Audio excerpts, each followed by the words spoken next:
But first up, Simon Collins is a music editor for The West Australian. Recently, Shifty caught up with him on a hill somewhere in Kings Park, and this is what happened. I wondered if we could start by maybe you giving a little bit of an introduction to the viewers on Simon's background, how you got to the position of sitting here on this the settee, if you like. Well, I've been the music editor of The West Australian since March 2002, and time's certainly flown because it's been very exciting. But my background before that was in student press and just generally as a person who loves his music and gets out and sees as many bands as he can, really.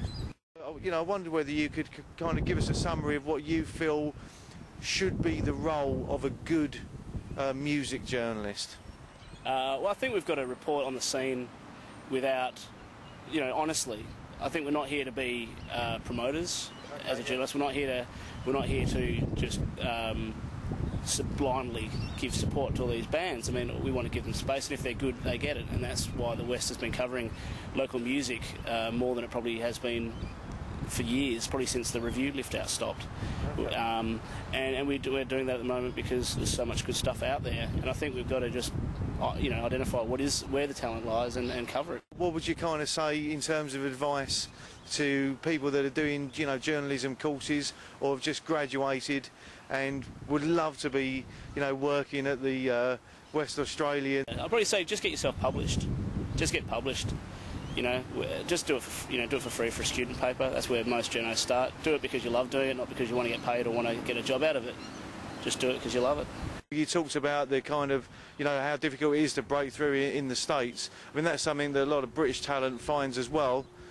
You know, why do you think it is so tough for Australian and British artists to make that big step to into that market?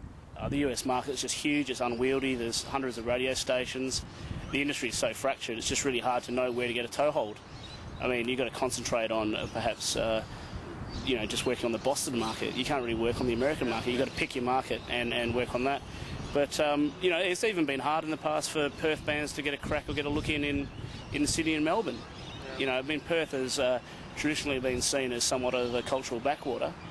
Yeah. And when it comes to the music scene, we're not. We're out there competing with the other cities, and we saw Brisbane have its sort of musical renaissance with the Powderfingers, Custards in the mid-90s, and now it's sort of our turn.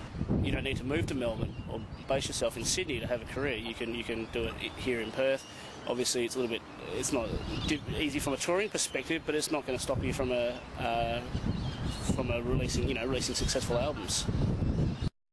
It's been a very busy year, lots of concerts. The other weekend I just decided it was a Weird Al Yankovic weekend. All Weird Al, all weekend. It was a non-stop fest of Weird Al rock.